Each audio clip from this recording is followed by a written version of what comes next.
বিসমিল্লাহির রহমানির রহিম। চাঁদপুর জেলার ফরিদগঞ্জ উপজেলাধীন রুস্তমপুর গ্রামের রুস্তমপুর মৌজার খরিদ সূত্রে প্রাপ্ত পৈতৃক সম্পত্তির প্রতি লোলভ দৃষ্টি নিক্ষিপ্তকারী প্রভাবশালী চক্র মুগদা থানা আওয়ামী লীগের সাধারণ সম্পাদক জনাব মোশাররফ হোসেন বাহার ও তার ভাই জনাব মোজাম্মেল হোসেন বাবুল এবং স্থানীয় সার্ভেয়ার লোকমান হোসেন গংদের কাছ থেকে সম্পত্তি রক্ষার্থে ও ফরিদগঞ্জ উপজেলা ভূমি অফিস কর্তৃপক্ষের পক্ষ থেকে যথার্থ দায়িত্ব পালনের সহযোগিতা কামনা করে সংবাদ সম্মেলন।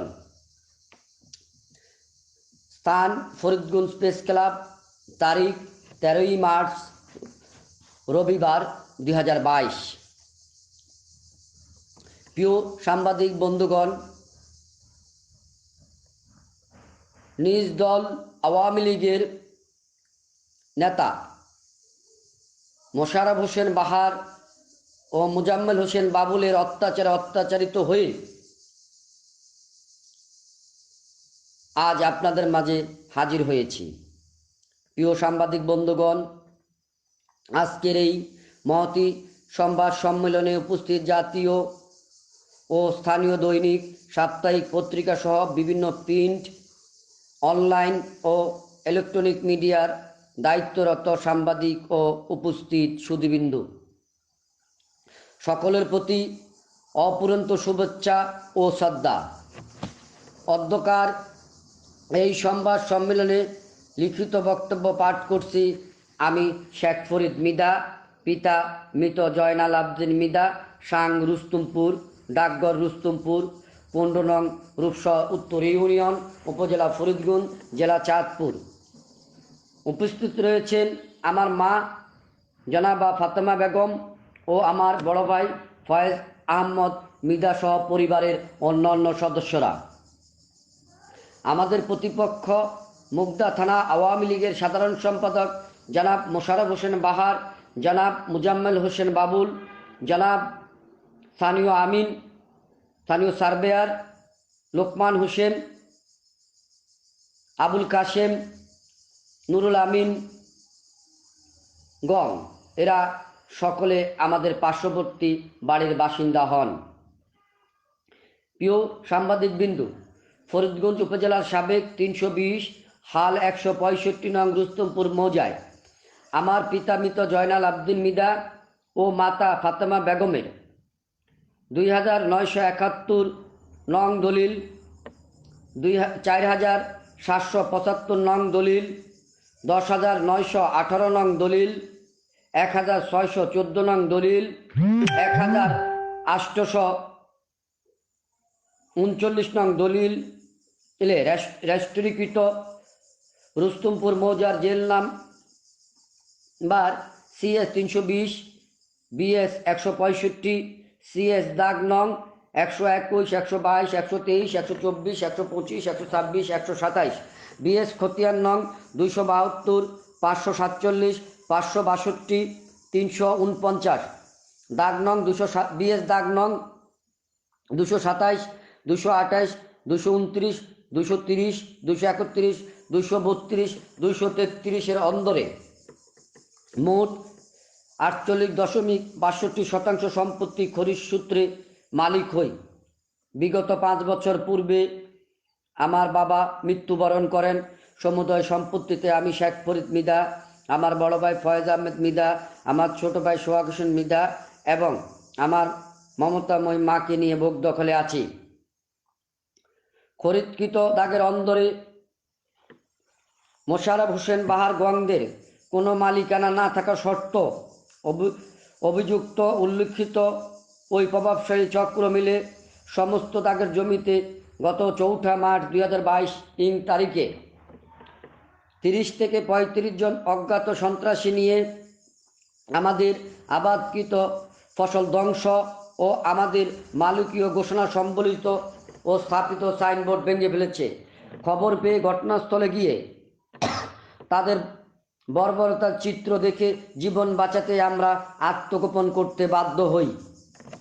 প্রতিপক্ষগণ অবৈধভাবে আমাদের সম্পত্তি দখল করার জন্য বিভিন্নভাবে পরিকল্পনা ও পায়তারা ও ষড়যন্ত্র করে আসছেন।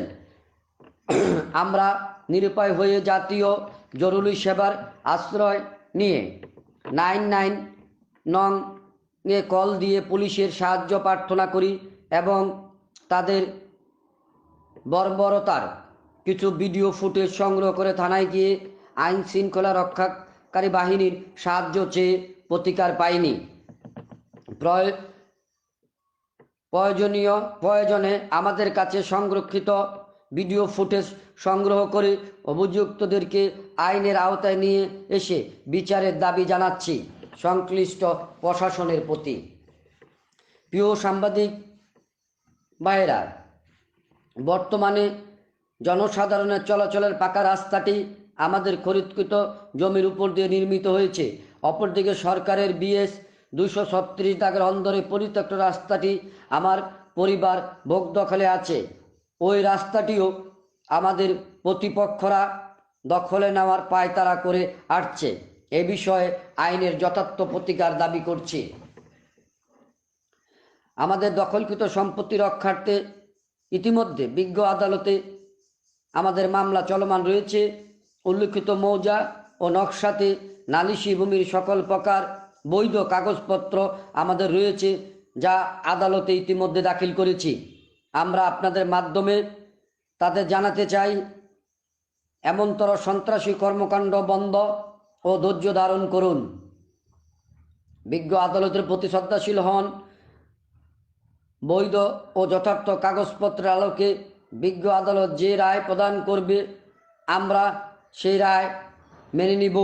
আপনারাও মেনে নিতে বাধ্য থাকিবেন, কিন্তু আমাদের ক্ষতি সাধন করবেন না এবং জীবনের প্রতি হুমকি হবেন না। প্রিয় সাংবাদিক ভাইয়েরা, আমরা আরও জানাতে চাই, জীবিকার তাগিদে আমরা 3 ভাই প্রবাসে বসবাস করে আসছিলাম। আমরা বিদেশে থাকার সুবাদে প্রতিপক্ষগণের প্রত্যক্ষ পরোক্ষ সহযোগিতায় আমার ছোট ভাইকে তারা একটি মামলায় জড়িয়ে আদালতে পাঠিয়েছেন। পরম করুণাময় সৃষ্টিকর্তার অসীম কৃপায় তাদের ওই ষড়যন্ত্রমূলক মিথ্যা মামলায় সম্পূর্ণ নিরপরাধ হিসাবে প্রমাণিত হয়ে বিজ্ঞ আদালতের মাধ্যমে বেকসুর খালাস পেয়েছে। দেশের আইন কানুনের প্রতি শ্রদ্ধাশীল থেকে আমরা এলাকায় বসবাস করছি। আমরা সমাজ বিরোধী ও বেআইনি কোনো কর্মকাণ্ডের সাথে কখনো জড়িত ছিলাম না, বর্তমানেও নেই, ভবিষ্যতেও থাকব না। আমরা বিশ্বস্ত সূত্রে জানতে পেরেছি আমি সহ আমার পরিবারের সদস্যদের নানা পথে হয়রানি করার জন্য পরিকল্পনা ও ষড়যন্ত্র করা হয়েছে। এই জন্য ক্ষমতা খাটানোর পরিকল্পনা গ্রহণ করা হয়েছে। ইতিমধ্যে ক্ষমতার অপব্যবহার হয়েছে এবং হচ্ছে। তাদের ন্যাক্কারজনক ষড়যন্ত্রের কারণে যে কোনো মুহূর্তে আমাদের বড় ধরনের ক্ষতি সাধন হতে পারে। প্রিয় সাংবাদিক ভাইয়েরা, জাতির জনকের কন্যা মমতাময়ী নেত্রী প্রধানমন্ত্রী শেখ হাসিনার দৃষ্টিগোচর করে আমাদের দাবি, জাতির জনক বঙ্গবন্ধু শেখ মুজিবুর রহমানের স্বপ্নের সোনার বাংলায় আমরা বসবাস করে আসছি। সেই সূত্রে দলকে আমার পরিবারের সদস্যরা তথা আমিও ভালোবাসি, কিন্তু আমাদের দলীয়ভাবে বড় ধরনের কোনো পদ পদবি না থাকায় আমার প্রতিপক্ষগণ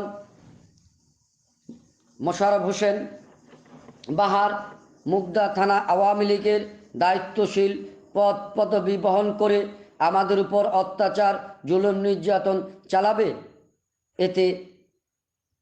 যদি চালায়, এতে আমার মতো ক্ষুদ্র মানুষের